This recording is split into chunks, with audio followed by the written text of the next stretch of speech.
So I said a while ago that I was going to try to do a little bit more agronomic stuff here during the course of the season, and I've wound myself up in a situation by mistake that is a really good learning experience. We have a 4-acre field here that I unfortunately forgot to put the pre-emerge herbicide pass on, which also has fertilizer in it. So this field got planted, it got no-tilled in.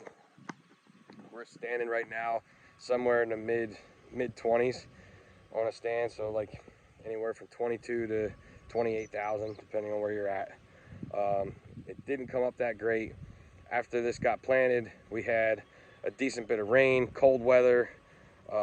Germination was not that great, but the soil crusted. Anything that did germinate had a hard time coming out. And as you can see, there's a lot of rows where you got some skips, you got some guys that came out, some that didn't, some that just popped. You know, you could just see the twisting to them and whatnot. They're not happy. So that's a little bit of a kind of a trial in itself to see what a low population can produce. Hopefully it's got a good flex here. Here's a perfect example of a corn plant that is not going to do anything this year. It's up, but it's all twisted. It started leafing out underground.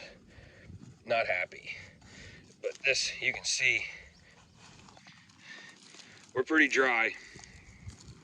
And the crazy thing is, for as little rain as we've had, there is actually a little bit of moisture down in there yet. So things are still moving. But another neat thing with all this, and anybody that does no-till and has some good biology in their soil, this was a soybean field last year. This is leftover soybean residue.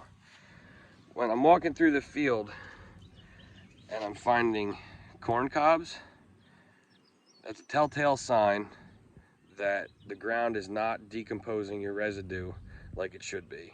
Anything from 2 years ago really shouldn't be here anymore, especially something like a cob. You know, here's stalk, which stalk takes a lot to break down. So I could kind of expect that to be around, but you start finding cobs laying around, you could probably use a little bit of help on your biological side. Another neat thing we got going on here is basically a weed science class. We have all kinds of weeds. So there's mare's tail around, there's, I don't know what that is with the white flower on it. There's lamb's quarter, ragweed. There's a whole big patch of curly dock down there. We got thistle. That even looks like bull thistle. That's not even Canadian thistle anymore. There is other Canadians in here though. The geese were here when I showed up, and a couple deer. There's a big groundhog hole down there.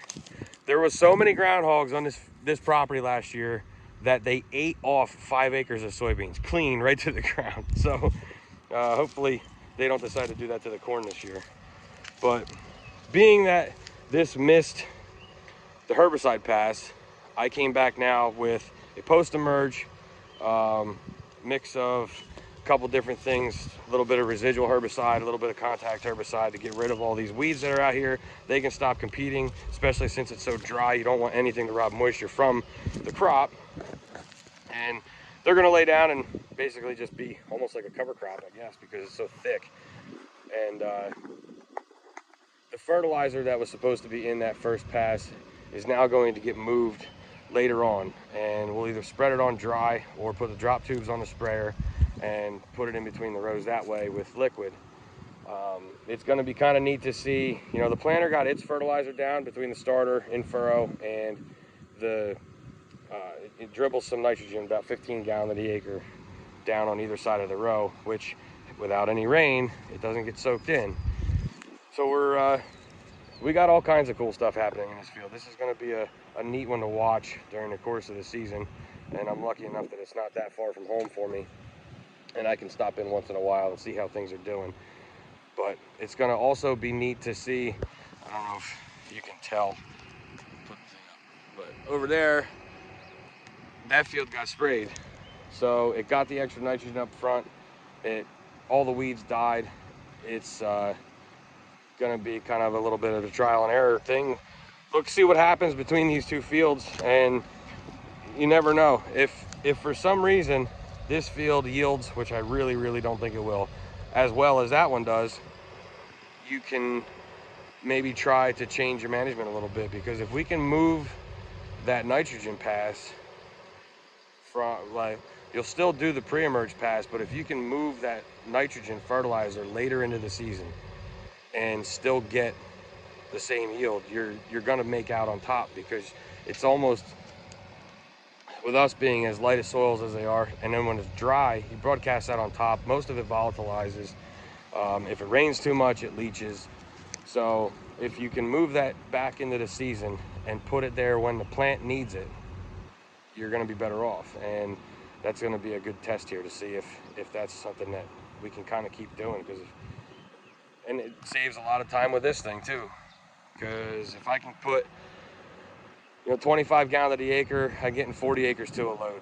If I can go to, say, 15 gallon to the acre and get 66 acres to the load, I'm covering that much more ground per load. I'm able to be that much more efficient with that pass, and try to get my timing right. Everything's all about timing. You gotta have, you want perfection. You're never gonna get perfection, but you try your hardest. So this is gonna be neat, and it's also gonna be a test of this corn hybrid to see just how strong she is, because there's a lot of competition in this field with a lot less fertilizer right now, and it's dry. They're calling for rain this afternoon, but I don't know. It's about 90, humid, hoping for a pop-up thunderstorm later, and we'll see how things go. And I'll have to stop back here in the coming weeks and give it a scout, and I'll be back.